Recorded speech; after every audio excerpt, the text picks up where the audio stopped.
పూరా local. Hi hello నమస్తే, welcome to పూరా లోకల్. నేను మీ కృష్ణబాల. తెలంగాణ రాష్ట్రంలో మొత్తం జనాభా 3,83,17,000. అందులో ఓటర్లు ఎంతమంది ఉన్నారంటే 3,35,00,000 మంది ఓటర్లు ఉన్నారని ఎన్నికల సంఘం సోమవారం ఓటర్ల జాబితానైతే రిలీజ్ చేసింది. CEO chief election officer Sudarshan Reddy ఈ ఓటర్ల జాబితాను సోమవారం ప్రకటించారు.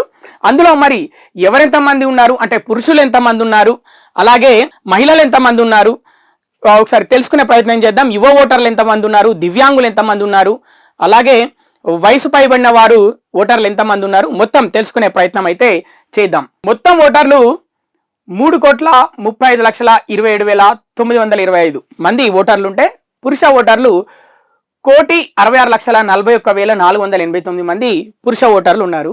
మహిళా ఓటర్లు 1,68,67,735 మంది. థర్డ్ జెండర్ ఓటర్లు 2,829 మంది. ఈ మధ్య థర్డ్ జెండర్స్ లో కొంతమంది ట్రాఫిక్ కానిస్టేబుల్స్ గా కూడా చేస్తున్నారు సిగ్నల్స్ దగ్గర, ఆ విషయం మనందరికీ తెలిసిందే.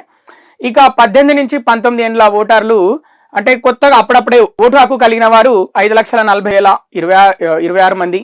85 ఏళ్ళు దాటిన ఓటర్లు అంటే ఇక వృద్ధులు 2,22,091 మంది. ఎన్ఆర్ఐ ఓటర్లు ఎవరైతే బయట విదేశాల్లో ఉంటారో వాళ్ళు 3,591 మంది ఓటర్లు. ఇక దివ్యాంగ ఓటర్లు 5,26,993 మంది. అంటే ఫిజికల్ హ్యాండిక్యాప్డ్ వీళ్ళు 5,26,993 మంది వీళ్ళు ఉన్నారు. తెలంగాణ రాష్ట్రం మొత్తం మన సౌత్లో అయితే అత్యధిక జనాభా కలిగిన 4వ రాష్ట్రం.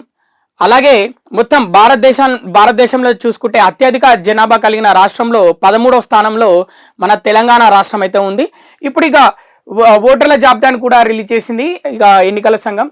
ఇక 3,35,00,000 వరకు అయితే ఓటర్లు ఉన్నారు. ఇక త్వరలో ఇక మనకు అందరికీ తెలిసిందే స్థానిక సంస్థల ఎన్నికలు రాబోతున్నాయి. అందులో ముఖ్యంగా మొదటగా గ్రామ పంచాయతీ ఎన్నికలు, తర్వాత మున్సిపల్ కార్పొరేషన్ ఎన్నికలు ఇవన్నీ రాబోతున్నాయి. కులగణన ఈ మధ్యనే పూర్తయింది రాష్ట్రంలో. సో దాని ఆధారంగా ఇప్పుడు ఎన్నికల సంఘం ఈ ఓటర్ల జాబితాను కూడా రిలీజ్ చేసింది అనుకోవచ్చు. చూద్దాం మరి. ఇవి ఇప్పటి వరకు ఉన్న అప్డేట్స్. మరిన్ని అప్డేట్స్ కోసం చూస్తూనే ఉండండి పూరా local, your choice for local voice.